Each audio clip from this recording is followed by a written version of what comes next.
देखिए तो आने ही था वो, क्योंकि बड़े बड़े वक्त के चुराहे उसको मुकदमे नहीं चला।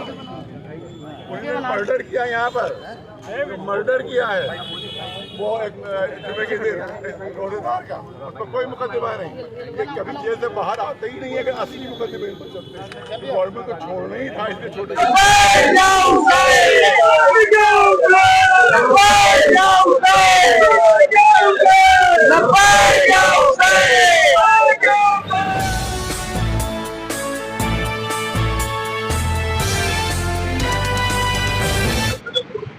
तो दोस्तों, आपने सुना होगा एक पुरानी मिसाल के बिल्ली को अगर दूध की रखवाली करने के लिए दिया जाए तो वो मौका देख के पतीला चट ही कर जाती है। यही मिसाल आज हुसैनाबाद ट्रस्ट के भ्रष्टाचार पर बिल्कुल फिट बैठती है, क्योंकि हुसैनाबाद ट्रस्ट के जिम्मेदार जिलाधिकारी लखनऊ हैं और अधिकारियों के नाक के नीचे ही पूरा हुसैनाबाद ट्रस्ट बर्बाद किया जा रहा है, जिसपे सब लोग कान में रुई डाले बैठे हैं और कोई भी सुनवाई नहीं हो रही है। इसी चीज से ग्रस्त होकर आज हिंदुस्तान के शिया वरिष्ठ धर्मगुरु मौलाना सैयद जवाद नकवी ने बाद नमाज जुमा एक जबरदस्त एहतजाज का ऐलान किया, जिसके बाद मोमिनीन एहतजाज में शामिल हुए। शामिल है, करबला इसमें शामिल है, शामिल है और सब यहाँ की जबरदस्त आमदनी है। लेकिन किसी आमदनी का कोई भी ये हिसाब नहीं देते डीएम साहब और डीएम और जो नीचे अधिकारी हैं, और सब खा जाते हैं, पूरे पैसे खा जाते हैं, करोड़ों खा रहे हैं। क्योंकि आज से 15 साल पहले जब तालाबंदी की थी, वहाँ बाड़ों जब तालाबंदी की थी तो एडीएम साहब जो हमारे पाठक थे उनका बयान आया था दैनिक जागरण, दैनिक जागरण बयान सुन लीजिए, दैनिक जागरण बयान आया था एडीएम पाठक साहब का कि तालाबंदी से 5 लाख रुपए रोज का नुकसान हो रहा है। ये 15 साल पहले की बात है। अब हिसाब लगाइए कि 15 अगर वही जोड़ दिया जाए तो 18 करोड़ सालाना की आमदनी। ये कहाँ जा रहे हैं पैसे, किधर जा रहे हैं पैसे? ये सब अफसरान आपस में खा पी रहे हैं और अरबपति हो जाते हैं ये। इसलिए यहाँ बड़ी बड़ी रिश्वतें देकर यहाँ आते हैं। यहाँ लखनऊ में बड़ी रिश्वतें देकर यहाँ पर अधिकारी बनते हैं, ताकि वही हुसैनाबाद की लालच में बनते हैं कि यहाँ आप जो दुकानें यहाँ पर तकरीबन 200 दुकानें हैं, इसमें हर एक से वो रोजाना तुम्हारा ऊपर है वसूले जाते हैं और ये सब अफराद खा जाते हैं। तो इसीलिए हमने यहाँ प्रोटेस्ट किया है। और ये ज़मीन जो दी है इन्होंने, पहले पुल को दी ज़मीन, अब सड़क को दी। तो ये डीएम साहब जो है ओनर नहीं है, ये जो ज़मीनें दे दें, ये केयरटेकर है, इनको राइट नहीं है, अधिकार नहीं है ज़मीन देने का। और उसके बाद इतने दयालु हैं कि कहते हैं हम कंपनसेशन भी नहीं लेंगे। अभी तो आप बाप का मारे तो कंपनसेशन नहीं लोगे तुम, अब्बा का मारे दादा का मौलाना साहब कंपनसेशन नहीं लोगे। देखिए हम ये ना समझे कि आज के बाद खत्म तो समझे जुमे के बाद अगला जुमा आएगा। तो हम तो आज तो हमारे अंजुमनों की मीटिंग है, उसमें हम तय करेंगे कि अगर काम नहीं रोका गया तो हर रोज एक अंजुमन यहाँ पर। जिलाधिकारी साहब की कोई बातचीत हो या किसी अधिकारी से? एडीएम साहब आए थे आज, क्या आए थे जिलाधिकारी दिया तो एडीएम आए थे। हमने उनसे कहा ये बताइए आपने किस अधिकार से जमीन दी है? बहुत अच्छा काम है, कह रहे साहब बहुत अच्छा काम। हमने कहा अनाथालय बनना भी बहुत अच्छा काम है। डीएम साहब की कोठी अनाथालय दे दें, अनाथालय के लिए डीएम साहब की कोठी दे देंगे, बुरा है काम नहीं दे सकते क्योंकि उनको अथॉरिटी नहीं है। तो ये ज़मीन देने की भी अथॉरिटी उनको नहीं है। नकली बने हुए, जाली बने हुए हैं, क्योंकि ट्रस्ट में कमेटी है, इन्हें कमेटी नहीं बनाई पूरी, अकेले बने हुए हैं। अकेले बने देखिए ये बिल्कुल नकली है, ये धोखाधड़ी है और सिर्फ बेईमानियों के लिए। जो नया डीएम आता है तो बड़ी बेईमानदारी के नारे बना जाता है, लेकिन जब मुफ्त का करोड़ों का माल देखता है तो वो भी बेईमान हो जाता है। देश में एक घंटाघर और तमाम संपत्तियों का जो है बनी उसको लेकर भी आपत्ति है। तो यही पैसे ले लेके बना रहे हैं सब अधिकारी, पैसे ले लेके तो बना रहे हैं। आप किसी को एक छत बनाने नहीं देते, वहाँ जो किराएदार है एक छत नहीं बना देते और यहाँ पूरी इमारतें बनवा रहे हैं। सब पैसे लेके बनवा रहे हैं, वो सब पैसे ले रहे हैं, अधिकारी पैसे ले रहे हैं और सब हुसैनाबाद ट्रस्ट की जमीनें हैं और खा रहे हैं ये अफसरान खा रहे हैं। सर घंटाघर का कीमती सामान चोरी होने की भी बात है। घंटाघर के बहुत पहले इसकी जो असली घड़ी थी वो चोरी हो चुकी है। कितनी मरतबा रिटर्न शिकायत की, रिटर्न शिकायत की, कोई कार्रवाई नहीं हुई, न कोई जांच हुई। हमने इससे भी कहा डीएम साहब से कि वो घंटाघर की असली चोरी हो चुकी है। 200 यहाँ के ऊपर संदल के पेड़ थे, सब काट के बेच दिए गए। तो दुनिया की सबसे बड़ी धांधली हुसैनाबाद ट्रस्ट में और डीएम साहब के अंडर में हो रही है। और कहते हैं साहब के हक बहुदर्जी साहब के अंदर में दे दिए जाए। अरे जब तुम इसको इतनी बेईमानी कर रहे हो तो और आगे बहु दिएगा तो कितनी बेईमानी और करोगे तुम। लिहाजा ये प्रोसेस हमारा जारी रहेगा। ये उससे मुझे आज खत्म हो गया सर प्रदर्शन चल रहा है, उसके बाद उन लोग बुला के हम आंदोलन का ऐलान करेंगे और रोज आंदोलन 150 दिन है, हर सुबह एक दिन प्रोटेस्ट करेगी तो 150 दिन तो यही हो जाएगी।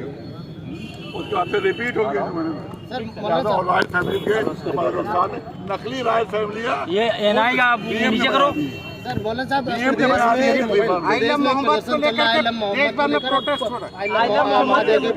आइलम मोहम्मद ने धारे हम सब का मुद्दा यही था आइलम मोहम्मद, लेकिन इसमें क्योंकि पॉलिटिकल लोग घुस गए हैं, लिहाजा इसमें अभी हमने अलग रखा है। धार्मिक होना चाहिए, जो पॉलिटिकल पार्टी ऐसे फायदा उठाना चाहती है उसके हम मुखालिफ हैं, और आई लव कोई भी कह सकता है भाई, आई लव मोहम्मद जो है हम कह सकते हैं, हम हिंदू भाई आई लव राम कह सकते हैं, आई लव कृष्ण कह सकते हैं, और अगर किसी का दिल चाहे तो आई लव रावण भी कह सकता है, आई लव शैतान भी कह सकता है। हमारी तरफ से कोई इतराज, आई लव शैतान कह दो, हमें कोई इतराज नहीं। हमें हक है आई लव मोहम्मद कहने का, और उसके बगैर एक सियासी मामला नहीं होने देंगे, सियासी पार्टी भी फायदा नहीं उठाएंगे। आगे था वो, क्योंकि बड़े बड़े वक्त चुराहे मर्डर किया, यहाँ पर मर्डर किया है वो एक जुमे के दिन रोजेदार का, उस पर कोई मुकदमा नहीं। ये कभी जेल से बाहर आते ही नहीं है कि असली मुकदमे इन पर चलते हैं। गवर्नमेंट को छोड़ना ही था इसलिए छोटे छोटे। अरे मैडम नहीं है क्या? और RTI से ऑर्डर हो गया है। ये देखिए हमारे मुतालिबात सुन लीजिए आप, जो हमने RTI में दी है, ये देखिए तो ये वो है उसकी प्रमाणित कापी है। ये उत्तर प्रदेश सूचना आयोग ये लिखा हुआ है, इसको देख लीजिए। ठीक है, उत्तर प्रदेश सूचना आयोग लिखा हुआ है, इसमें हमारे सारे मुतालिबात हमारी है। और आर्डर देखिए जो आर्डर किया, ये इसको नहीं मान रहे हैं भैया, फोन नीचे DM साहब आर्डर को RTI के नहीं मान रहे हैं। आदेश है, आके फोन करो ना। ये है आदेश, लगातार रिकॉर्डिंग ये RTI जज के साथ आदेश को दिया गया है कि पूरे 1 साल का ब्यौरा आमदनी खर्च को पेश करें। आज तक अभी पेश नहीं किया। RTI के भी नहीं मान रहे हैं। DM साहब RTI की कॉपी दे दीजिएगा। इससे अंदाजा कीजिए कि कितना बड़ी धांधली कर रहे हैं, क्योंकि अगर हिसाब दे देंगे तो सारी चोरियां खुल जाएंगी। हमारे साथ मौजूद हैं उत्तर प्रदेश सिया सेंटर वक्फ बोर्ड के मेंबर जनाब मौलाना सैयद रजा हुसैन रिजवी साहब, जिनसे हम बात करेंगे कि आज की मुद्दे के ऊपर कि क्या वजह थी इसकी। जी जनाब, बिस्मिल्लाहिर्रहमानिर्रहीम। आज हुसैनाबाद को लेकर जो इसका सड़क का निर्माण किया जा रहा है, हुसैनाबाद की जमीन के ऊपर नाजायज किया जा रहा है और वो रोका नहीं जा रहा है। कई बार जनाब इसके लिए एप्लीकेशन भी दे चुके, शिकायत भी दर्ज करा चुके, हम लोग भी कई बार आए, आप भी कई बार आए, लेकिन ये काम रुक नहीं रहा है। फिर काम दोबारा शुरू कर दिया गया। लिहाजा उसको लेकर और हुसैनाबाद के अंदर जो वक्फ फसोड चल रही है और कोई हिसाब नहीं दिया जा रहा है, इस हिसाब के लिए और छोटे बाप बाड़े का दरवाजा और उसके आसपास जो जर्जर है, छोटे बाप बाड़े के पीछे, बड़े बाप बाड़े के पास, और जो टिकट के अंदर हेरा फेरी, ये सब है। इसको लेकर कल्बे जवाद साहब क़िबला ने आज नमाज जुमा के बाद आपने प्रोटेस्ट किया, और प्रोटेस्ट करने के बाद आपने ये बताया कि ये प्रोटेस्ट ऐसी नहीं है कि आज जुमे के दिन आज कर लिया और फिर खत्म हो जाएगा। जुमा हर हफ्ते आता है। हम आज ये प्रोटेस्ट करके ये बताना चाहते हैं कि ये आज शुरू हुआ है, और आज ये जो शुरू हुआ है ये खत्म होने वाला नहीं है। हर जुम्मे को हम उस वक्त तक प्रोटेस्ट करते रहेंगे जब तक से हमारा हक नहीं मिल जाता।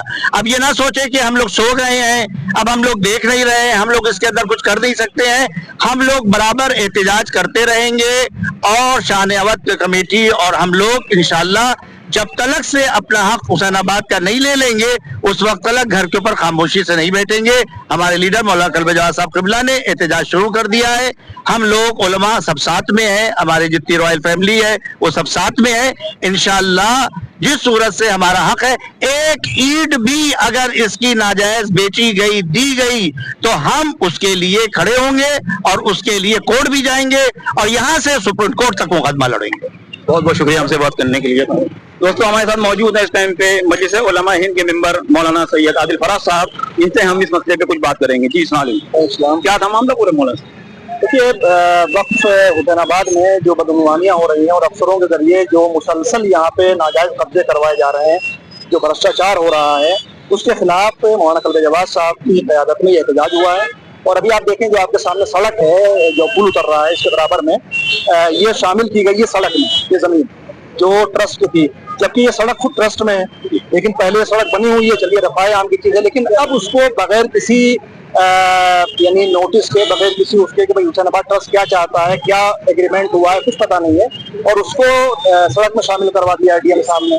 इसी तरीके से आप देखें हुसैनाबाद की जमीनों पर दीदी घर बने हुए हैं, कोर्ट बने हुए हैं, पार्क बने हुए हैं, यानी मुसलसल नाजायज कब्जे हो रहे हैं। और अब देखिए कि होटल खुलवाए जा रहे हैं, कोई ऐसा काम हुसैनाबाद की जमीन पर नहीं हुआ जिससे कौम को फायदा पहुंचता। यानी कोई स्कूल आपको नजर नहीं आएगा हुसैनाबाद का, कोई कॉलेज हुसैनाबाद का नजर नहीं आएगा, कोई ऐसा कंप्यूटर इंस्टीट्यूट, कोई टेक्निकल इंस्टीट्यूट नजर नहीं आएगा जिससे कौम को फायदा पहुंचे। तो कब्जे इसलिए हो रहे हैं ताकि तमाम जमीनें जल्द से जल्द खत्म हो जाएं और गवर्नमेंट के कब्जे निकल जाएं। उस कब्जे के खिलाफ ये एहतजाज हुआ। बहुत बहुत शुक्रिया हमसे बात करने के लिए।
हमारे साथ मौजूद है इस टाइम पे मल्लाही टोला वार्ड द्वितीय के सभासद जनाब गुलशन अब्बास साहब, जिनसे हम इस मसले पे बात करेंगे। जी गुलशन साहब, जी क्या है मैटर?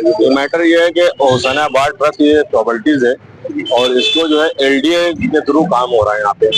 तो ना तो हम लोग को कुछ किसी को मालूम है, हुसैनाबाद ट्रस्ट ऐसे ही हमारी प्रॉपर्टी बर्बाद करता चला जा रहा है। भाई ट्रस्ट की प्रॉपर्टी है, ट्रस्ट प्रॉपर्टी कौन देखेगा? ट्रस्ट देखेगा ना, या ना कि एलडीए आगे जमीन कब्जा करता चला जा रहा है। हम लोग चाहते हैं कि आने वाले टाइम में इस जमीन को, जो ट्रस्ट जमीन है, इस पर मार्केट बन जाए, जो भी शिया है, जो भी कम्युनिटी, जो भी लोग हैं, उनसे पर्ची डल जाए, उनको ये दुकानें अलॉट हो जाए, हुसैनाबाद ट्रस्ट की आमदनी बढ़ जाएगी और शिया को रोजगार मिल जाएगा। भाई इतनी हम लोग बहुत बहुत शुक्रिया हमको बात। नहीं आगे भाई, क्या हजरात यहीं के ताकि भाई भैया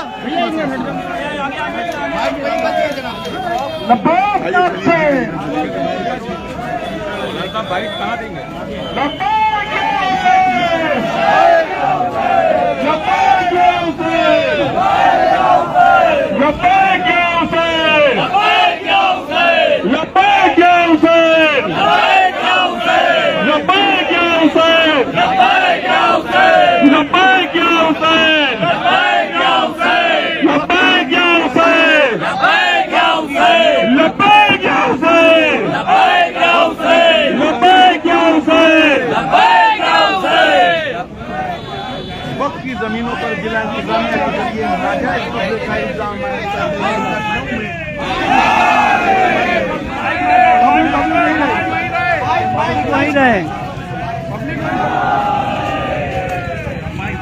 मोमिन से गुजारिश है यही आगे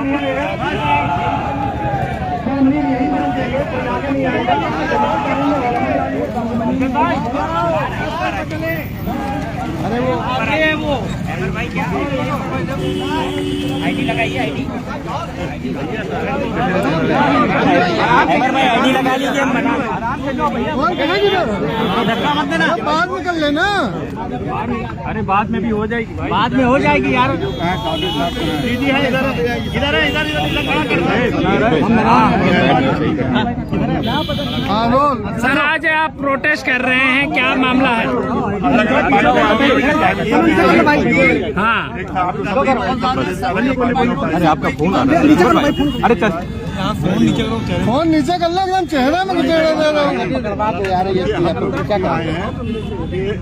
गौरव थोड़ा सा आईडी भाई नीचे कर नीचे करो तो ऊपर कर देंगे आईडी पूरी।